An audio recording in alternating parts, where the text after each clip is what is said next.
ఈరోజు మధ్యాహ్నము అంటే ఆఫ్టర్నూన్ ఈవినింగ్ 4:30కి 4:25కి ఇంటికి వెళ్ళడం జరిగింది.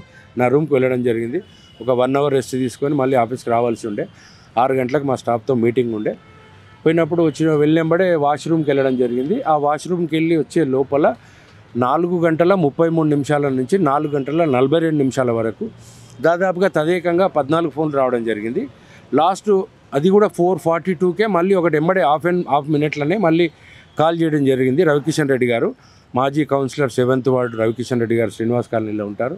మరి అసభ్యకరమైన పదజాలం యూజ్ చేసిండో, ఎందుకు యూజ్ చేసిండో ఇప్పుడు మీరు అడిగినటువంటి వాటికి సమాధానం కూడా నా దగ్గర లేదు. ఒక రియల్టర్ను కాదు నేను, కేవలం ఒక ఉద్యోగస్తులాగా పనిచేసుకునేటోని. అతడు రాజకీయ నాయకుడు. సరే, అతనికి నాకేముంటాయి? ఒకవేళ మహబూబ్ నగర్లో ఏ నాయకులు మా దగ్గరికి వచ్చినా కూడా మంచిగా ప్రశాంతంగా చాలా జాగ్రత్తగా ఉంటారు. రోడ్లు, డ్రైన్లు, లైట్లు వాళ్ళు అడిగేది. అంతకుమించి ఏ రాజకీయ నాయకులు కూడా ఎవరు కూడా ఏం అడగలేదు. సో మరి రవికిషన్ రెడ్డి గారు నాకు కూడా గత 2000 సంవత్సరం నుంచి, అంతకుముందు నుంచే లేవు, ఆఫ్కోర్స్ అంతకుముందు నుంచే నాకు పరిచయము. మరి ఆ లాంగ్వేజ్ మాట్లాడడం వల్ల సమాజానికి ఎటువంటి మెసేజ్ అతను ఇవ్వాలనుకున్నాడో నాకు అర్థం కాలేదు. నేను కూడా అది విన్న తర్వాత ఒక్క క్షణం నాకు అర్థం కాలేదు. మీరు అనుకున్న ఆ గ్యాప్లో మీకు ఏదైతే ఆడియో వచ్చిందో ఆ గ్యాప్లలో నేను కొంచెం ఆలోచించి అంటే షాక్కు గురైనట్టు నేను అదేనాను. సరే, అఫ్కోర్స్ ఏ పరిస్థితులలో కూడా నేను అప్పుడే అయినంబడే నేను 2 టౌన్ 1 టౌన్ పోలీస్ స్టేషన్ రావడం జరిగింది. 2 టౌన్ పోలీస్ స్టేషన్ వెళ్ళాను, రూరల్ పోలీస్ స్టేషన్ వెళ్ళాను, ఎస్పీ మేడం గారికి కూడా తెలియజేశాను. ఇదే విషయం నేను కలెక్టర్ గారికి ఈ ఆడియో వినిపించే ఇష్టం లేక మా గౌరవనీయులు మా స్పెషల్ ఆఫీసర్ అడిషనల్ కలెక్టర్ గారికి తెలియజేయడం జరిగింది. సార్ మళ్ళీ మేడం గారికి ఎక్స్ప్లెయిన్ చేశారట. నేను గౌరవనీయులు పెద్దలు మన మహబూబ్నగర్ స్థానిక ఎమ్మెల్యే గారికి ఢిల్లీలో ఉన్నా కూడా నేను ఆడియో పంపించడం జరిగింది ఖచ్చితంగా. ఎందుకంటే రాబోయే రోజులలో సరే భయం విషయానికి వస్తే నేనేం భయపడాలి అతనికి, కానీ భయం అనేది ఏం లేదు. కానీ నా దగ్గర ఉన్నటువంటి స్టాఫ్ కూడా నేను ఒకవేళ కంప్లైంట్ ఇవ్వనట్టయితే, నేను ఏది చెప్పనట్టయితే నా స్టాఫ్ కూడా భయభ్రాంతులకు గురవుతారు కదా.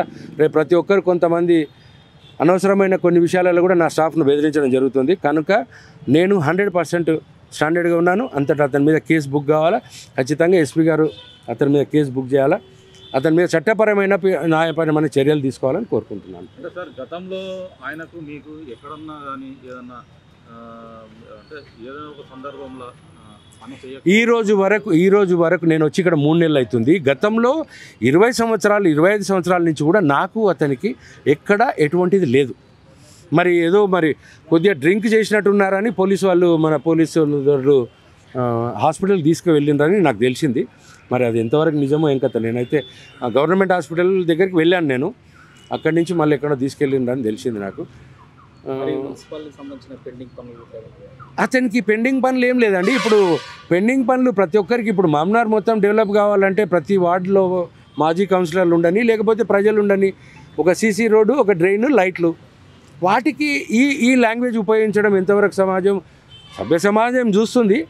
తర్వాత ఇంకా మీరు కూడా అడుగుతున్నారని చెప్తున్నాను. ఎంతమందికని ఇవ్వగలుగుతాం? అడిగిన వాటికన్నా ఇవ్వాలనుకుంటే డబ్బు కూడా కావాలి కదా. ప్రస్తుతం మా మున్సిపాలిటీలో ఉన్నటువంటి పరిస్థితే కొంత కాంట్రాక్టర్లకు కొంత అమౌంట్ మేము పేమెంట్ చేయాల్సింది. అతని కాంట్రాక్టర్ ఏం కాదు, అతను లీడరు, అతను మాజీ కౌన్సిలర్ గారు. అందరికీ అన్ని న్యాయాలు చేయలేం కదా. మరి ఆయనకు నాకు అది కూడా ఏం లేదండి. దట్ ఈజ్ మరి ఎందుకు ఏం కథనో ఏమనేది ఇక నాకు తెలియదు. సార్ 14 కాల్స్ తర్వాత 15th కాల్ చేశాడండి. వాళ్ళు చెప్పే వర్షన్ ఏంటంటే మేము వేరే వాళ్ళకి చేయనీకే పోయి ఇక్కడ చేసినామని చెప్పి అనే టాక్ వస్తుంది. దానికి ఎంతవరకు సరే, ఒకటే అండి, నాకు వచ్చిన ఫోను నా దగ్గర ఉన్నది, నాతోటి అతను మాట్లాడిండు. నేను అది చేశాను, నేను పంపించాను, నేను పోలీసులకు ఎక్స్ప్లెయిన్ చేసి కంప్లైంట్ ఇచ్చాను. సరే, వేరే వాళ్ళు కానీ మనుషులే, నాలాగా అతను కూడా మనుషులే, వేరే వాళ్ళు కూడా మనుషులే. మరి ఆ రకంగా ఏముందో పరిస్థితి అయితే నాకు తెలియదు. ఓకే అండి, thank you sir, thank you. మీ వ్యాపారం అభివృద్ధి కావాలని కోరుకుంటున్నారా? అయితే వెంటనే క్యూన్యూస్ని సంప్రదించండి. Schools, colleges, banks, shops, office promotions, land promotions, political promotions, restaurant promotions, hospital promotions, పుట్టినరోజు వేడుకలు, శుభకార్యాలు, వ్యాపారాలు ఏవైనా, సందర్భం ఏదైనా ఇప్పుడే క్యూన్యూస్ ద్వారా తెలియజేయండి. మీ వ్యాపారాన్ని అభివృద్ధి చేసుకోండి.